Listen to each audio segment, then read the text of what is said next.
I'm beyond furious right now because my girlfriend invited her ex-boyfriend over to my apartment. I live alone in a big city, enjoying the independence of my own place. My girlfriend, Lily, officially lives with her roommates, but truth be told, he spends about 80% of her time at my place. Yesterday, while I was at the gym with my friend Mike, Lily texted me. She mentioned that an old friend she hadn't seen in a while was in town and that it would be nice to have a quiet place to catch up. Wanting to be supportive, I told her they could use my apartment and that I'd go out for dinner with Mike to give them space. At the gym, I was in a rush and didn't think to ask who this friend was. In hindsight, I definitely should have. It turns out that the old friend she wanted to catch up with, alone in my apartment, was her ex-boyfriend, Kyle. About 30 minutes after our conversation, she texted me saying they were at the apartment. I simply replied, "Great," and continued my workout with Mike. We finished around 7 p.m. and decided to grab dinner at Whole Foods since they have a fantastic hot bar and salad selection. We ate there and wrapped up around 8:30 p.m. As I headed home, I wasn't expecting much, maybe just a quick hello before heading straight to bed. It had been an exhausting day, and all I wanted was some rest. I arrived home around 9 p.m., uncertain if her friend was still there. Secretly, I hoped they weren't, as I wasn't in the mood for socializing. But if they were, I was prepared to be gracious. Walking into my apartment, I immediately noticed a pair of large Timberland boots by the door, clearly belonging to a man. My first thought was that her friend had brought her boyfriend along, meaning I'd need to stay up and be sociable. I took off my shoes and jacket and began making my way down the hallway. As I entered the living room, I saw Lily sitting on the couch with a man. They were at opposite ends but deeply engaged in conversation, eyes locked on each other. Lily noticed me and seemed startled, which didn't strike me as odd at the moment, but looking back, it makes sense. Still unaware of the full situation, I greeted them with a casual hello and approached the man. I glanced around, expecting to see her friend elsewhere in the apartment, perhaps in the bathroom. Extending my hand, I said, "Hey, I'm Lily's boyfriend." He responded in a rather arrogant tone, "I'm Lily's ex." Caught off guard, I replied, "Oh, my mistake. I thought you were her friend's boyfriend." An awkward silence settled in, and it quickly dawned on me that my girlfriend had been alone with her ex in my apartment for the past few hours. Turning to Lily, I asked, "So this is your old friend?" She softly replied, "Yes." Trying to keep my emotions in check, I told myself not to jump to conclusions. I was tired and not in the mood for socializing, but now I was also upset that Lily had been spending time with her ex in my place. Another silence filled the room, and neither of them made an effort to resume their conversation. Sensing the tension, Lily asked how my day was. I replied, "It was fine, I guess," still feeling like I had interrupted something. Feeling increasingly frustrated, I decided to address the situation. Barely a minute had passed since I'd asked about their evening. I looked at the man and said, "Hey, do you mind wrapping things up for today? I have some things I need to discuss with Lily." He smirked and said, "She invited me over, and we're still reminiscing about the good old days." I glanced at Lily, and she couldn't meet my eyes. Taking a deep breath, I turned back to him and stated firmly, "Let me rephrase that. This is my apartment, and I'm asking you to leave." He looked over at Lily and asked, "Do you want me to leave?" At that moment, I felt a surge of anger. "I don't care if she wants you to leave or not," I said, trying to keep my composure. "I'm telling you to get out of my home." Lily urged me to calm down and told him he needed to go. Kyle stood up and headed toward the hallway to gather his things. I followed to ensure he left. Once he was gone, I returned to find Lily visibly upset with me. "You embarrassed me," she said, her voice filled with frustration. Surprised, I replied, "I embarrassed you." She went on to say that my reaction was uncalled for since she had told me he was coming over and had asked for my permission. I reminded her, "You mentioned an old friend was coming over, not once did you say it was a male friend, let alone your ex." She accused me of overreacting and acting rudely. I responded, "Do you realize how disrespectful it is to spend time alone with your ex in my apartment?" I then asked why they were meeting in the first place. She explained that he was going through a rough time and needed someone to lean on, and she wanted to be there for him as a friend. She added that meeting at my apartment should reassure me that nothing inappropriate was happening. I told her that didn't make sense. If my ex needed support and I was the one comforting her, would you be okay with that? She insisted she would understand because she has empathy. I reminded her, "You were upset at the gym when I simply smiled after a girl complimented my lifting form." Feeling cornered, she said she was done talking and abruptly left the apartment. I didn't say anything or try to stop her.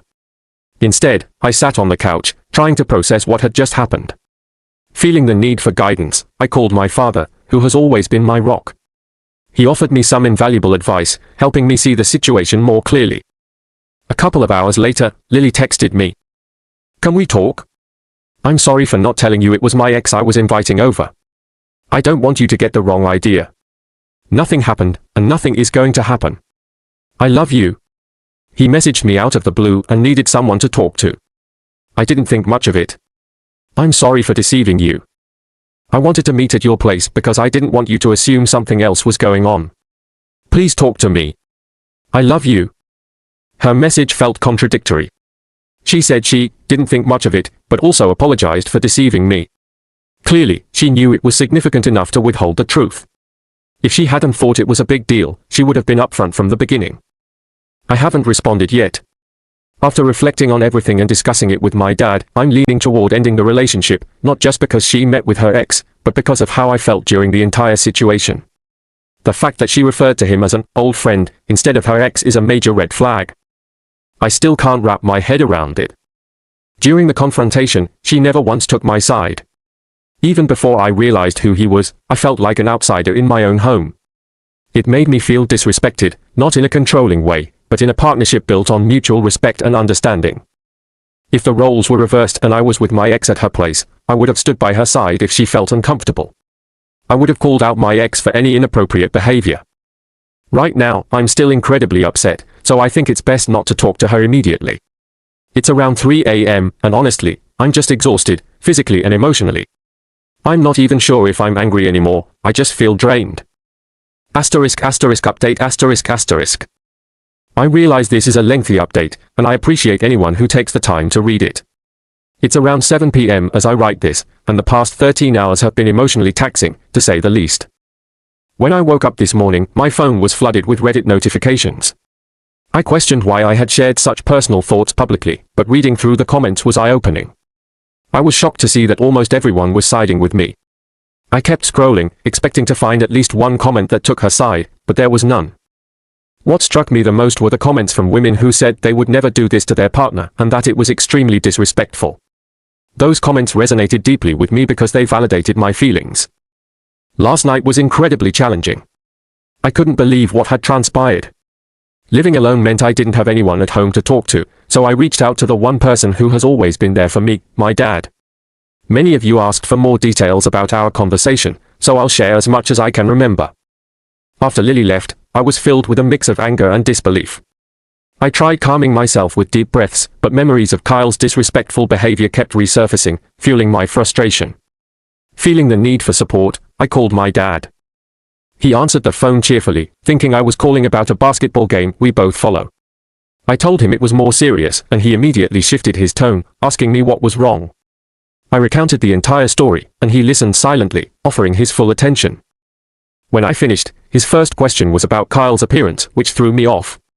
He lightened the mood by making a joke about Kyle's Timberland boots being like men's high heels, a way to compensate for his height. My dad knows how to make me laugh even in the darkest moments. He then got serious and pointed out that Lily only asked Kyle to leave after I became visibly upset. He suggested that she might have been more concerned about Kyle's well-being than mine in that moment. He reminded me of my worth and told me not to do anything rash. His words helped me see the bigger picture and reminded me that I deserve someone who respects and values me. Fast forward to this afternoon, Lily called me multiple times, and I finally decided to answer. She was crying, apologizing, and pleading for another chance. I felt a surprising sense of indifference. I asked her to come over around 3 p.m. so we could talk face to face. When she arrived, she was a mix of smiles and tears, clearly hoping for reconciliation. But as I looked at her, I realized that my feelings had changed. The trust was broken, and I didn't see a way to repair it. "Lily, it's over between us," I told her gently.